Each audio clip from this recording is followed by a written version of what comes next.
Hot flashes, depression, digestive issues, fatigue, hormones, or heart disease. Heart disease is the number one cause of death for all genders, across race, across ethnicity. But breast cancer is one of the most feared diagnoses for women.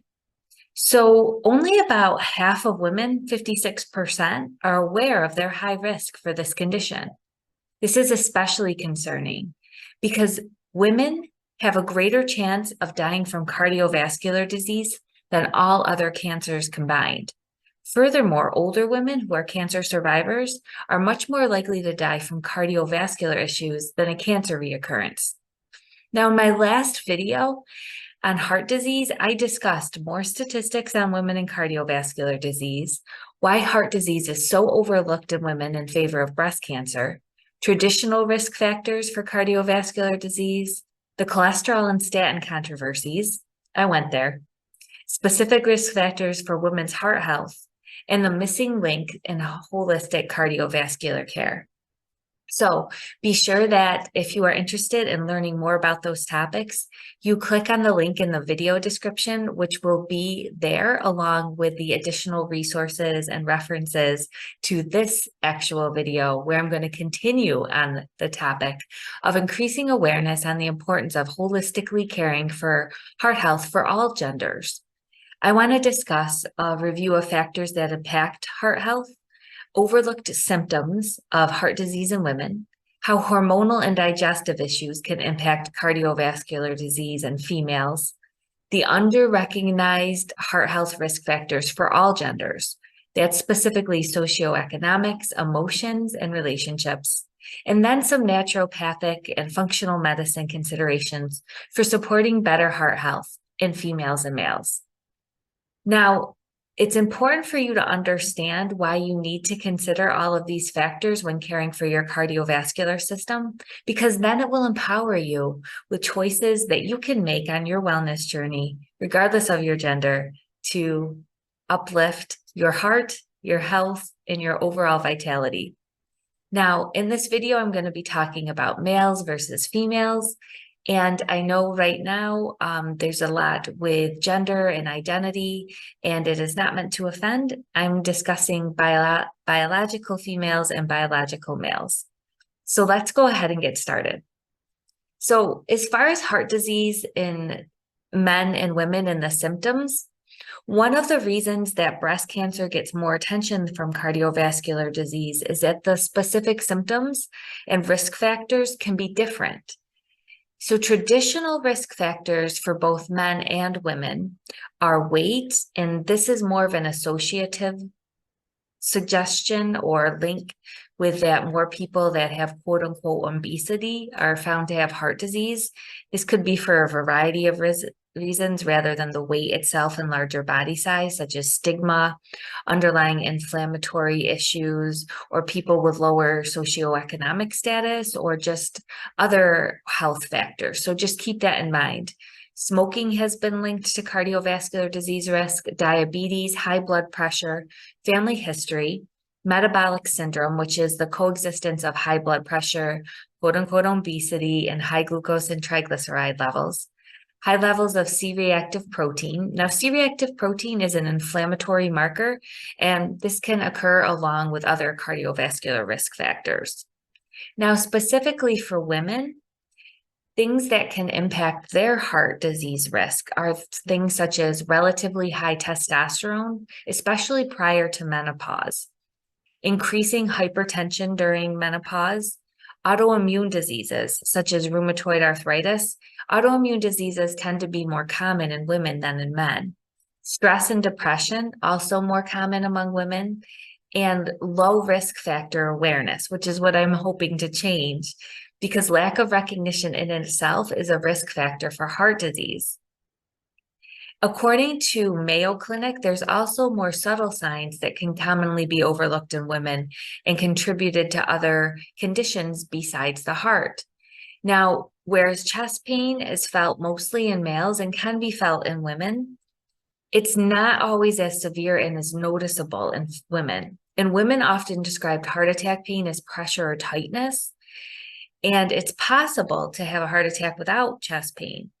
Women are more likely than men to have heart attack symptoms that aren't related to chest pain, actually. They could have neck, jaw, shoulder, or upper back or upper belly pain, and that's called referral pain. They could have shortness of breath, pain in one or both arms, nausea or vomiting, sweating, lightheadedness or dizziness, unusual fatigue or heartburn, which is AKA known as indigestion. Now, the symptoms can be vague because women tend to have blockages not only in their main arteries, but in arteries that are small that supply to the heart. So they're less noticeable because it's in less of a main route, if you would say. And females also are more likely to have heart attacks with no severe blockages, and this is known as non-obstructive coronary artery disease. Furthermore, women tend to have aggravations when resting. Men tend to have aggravations more when they are active and exhibit signs. And as with a lot of medical literature, a lot of research has been done in men. One of the reasons is you can control for more factors with men because of the hormonal fluctuations in females. That's getting changed, though, thankfully. So we have more information to go by. Now, getting back to kind of what I started out at the beginning of this video regarding hot flashes and digestive symptoms, how can this be hard on the heart? Well, hormones can be risk factors for heart disease, especially in women, but they're often not considered as such. And many physicians aren't aware of this link. See, hormones have a wide-acting, powerful, and intricate influence on our physiology, including on the heart.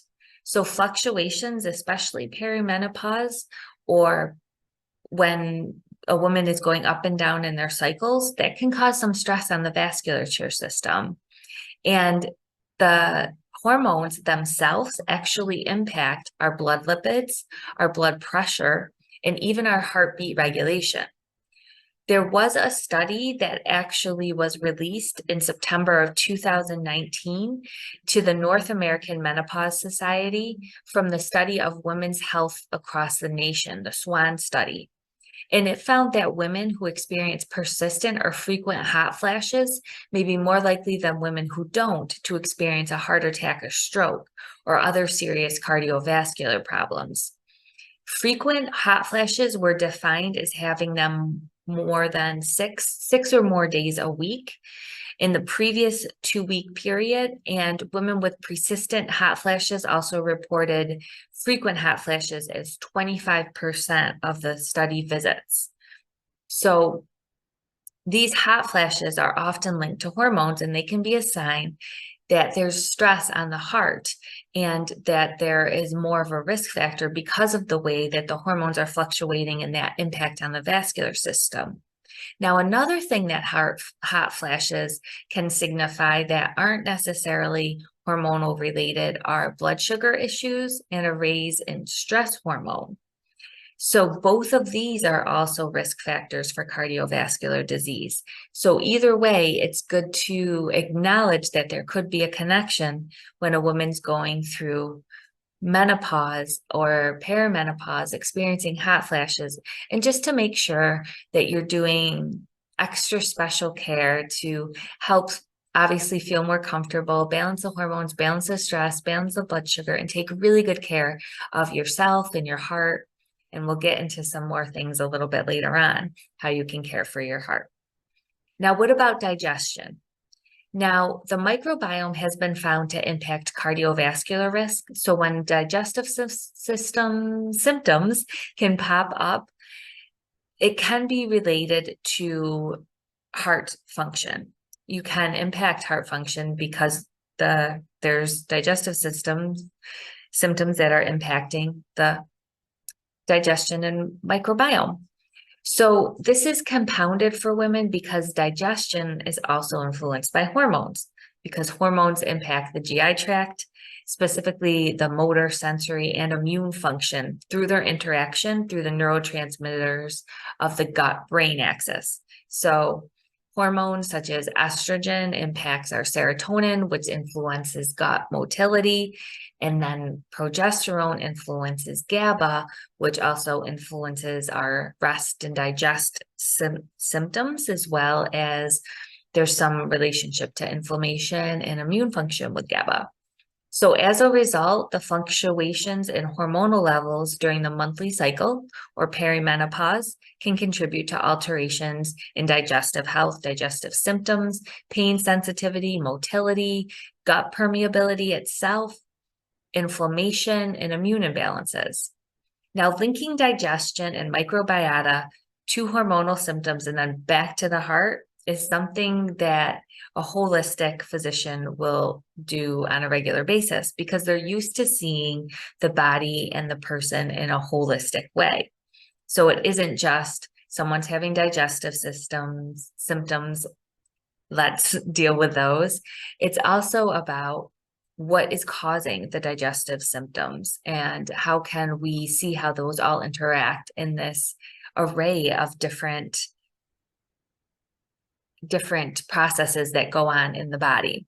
So this is why a full naturopathic, functional, and integrative approach is essential for truly addressing the health of the heart. And we also have the other overlooked factors, which is again coming from a holistic health perspective. Things such as socioeconomics, emotional components, relationships, environmental exposures, even having healthcare access itself also influence heart disease outcomes for all genders, and especially women. And these heart-brain links are often downplayed, even though they're extremely influential. Perceived loneliness is the #1 risk factor for cardiovascular mortality, and it's usually not even mentioned in the top list of risk factors for heart disease. And furthermore, healthy relationships actually buffer some of the negative impacts of cardiovascular risk factors or having somebody already having a cardiovascular event. They're in healthy relationships, it's less likely to reoccur. So we'll talk about that more in another video. And I also do have a video on the heart-brain link from prior if you're interested in that. The point is to fully support heart health, regardless of gender, we have to consider all of these aspects from an integrative, naturopathic, and functional medicine perspective. Some other things that we will look at to consider when someone's having a cardiovascular disease, and if they have a history or a family history of cardiovascular disease, some things that we want to look at that can help to either contribute or to help, if we address them, to help decrease their risk are calming down inflammation, looking at the endothelial or the blood vessel health itself, how elastic is it and how can it handle pressure from the blood, from pumping from the heart, blood pressure, right? The microbiome, because we just went through how the microbiome impacts digestive health and how that's impacted by hormones and how it's linked to cardiovascular health. Lipid particle size and their proteins. So it's actually the size of the protein, or actually the size of the lipid particles, the LDL and the HDL, and also how they're functioning that are more likely to determine if someone's cholesterol levels are putting them at greater risk for blockage or cardiovascular disease. Blood sugar and insulin levels are important because blood sugar is a risk factor for cardiovascular disease. Dental health, the oral microbiome, how we take care of our teeth is linked to heart health because you think of inflammation in the heart and inflammation in the mouth can lead to inflammation in the heart and the whole body. We're constantly swallowing the little bacteria in our mouth. So just be aware of that. It also goes to the brain too. Now, infections can cause high cholesterol because the cholesterol and lipids actually bind microbial toxins and neutralize viruses. So sometimes if we're linking cardiovascular risk and someone has a history of chronic infections, we got to address the infections. And sometimes when we do that, that can lower some of the lipid levels, which are noted to be a high risk. But again, there's caveats there. Go to my previous video if you want to hear about the cholesterol controversy. Some other factors are environmental toxins that can be stressful on the heart. Thyroid health, right? Thyroid hormone is especially needed for cholesterol utilization and lipid modulation, and hormones itself, which we discussed, are important to cover. How someone absorbs cholesterol, how someone excretes it, and how the liver produces it can impact cardiovascular risk factors. And this also is related to dietary cholesterol. Whereas for most people, it's not likely to be a major contributor. Some people are hyper absorbers of cholesterol. A lot of people aren't. And that has to do with how they absorb it, how they excrete it, how their liver produces it. And some of that can be modified by lifestyle factors and helping them, helping out liver production, excretion, etc. And liver itself and digestive health are something we already went over. So I hope that this is bringing awareness to the importance of heart health and showing the many factors that are involved. The hormones, digestive health, mood imbalance, socioeconomic factors, relationships, all of these are critical for a healthy heart. And unfortunately, some of the number one risk factors are getting ignored. And that has nothing to do with biochemistry or all the fancy pathways I discussed. It has to do with relationships and isolation. Literally, the thing that we need the most to have healthy hearts is free, and it's love, right? It's relationships. So if we strive for that and we strive for taking good care of ourselves, lowering our stress, and doing some basic self-care, if we have a risk for cardiovascular disease, or maybe we've been getting some of these symptoms, we might want to, along with seeing a specialist, see somebody that's more integrative to help come up and look at some of these underlying triggers to decrease our risk factors. Because we aren't really moving the needle. Cardiovascular disease has been the number one killer for quite some time. And we're getting fancier and fancier in our treatments, but we aren't really moving the needle. And I think it's because a lot of these quote unquote, not as sexy things like lifestyle, relationships, proper sleep, all of these things are impacting heart and they're not talked about as much. So let's talk about it more. And in a follow-up video, I'm hoping to go a little bit more into this heart-brain link and this heart-brain connection. So I hope you can join me for that. Please make sure that you subscribe to my video channel if you want to see more of these free videos on naturopathic functional medicine and mind-body medicine. I talk a lot about essential oils as well. And I will have all the information and the accompanying article to this video in the video description. So you can go ahead and get all the resources and research and reference studies there as well. There's also going to be links if you want to subscribe to my newsletter. I'll have upcoming programs. I also have programs I've done already. I have a whole essential oils course, and I also have a course for functional and naturopathic and integrative practitioners on using essential oils in clinical practice. So that you can check out as well. And I also have free resources for you on mind body medicine, essential oils, a lot of naturopathic and functional medicine topics. And that's all there for you to help you out and take control and empower your health so that you can live your life with more passion and vitality without worrying about feeling physically or emotionally down. I thank you for taking the time, and I will be back soon. Take good, gentle care. Bye for now.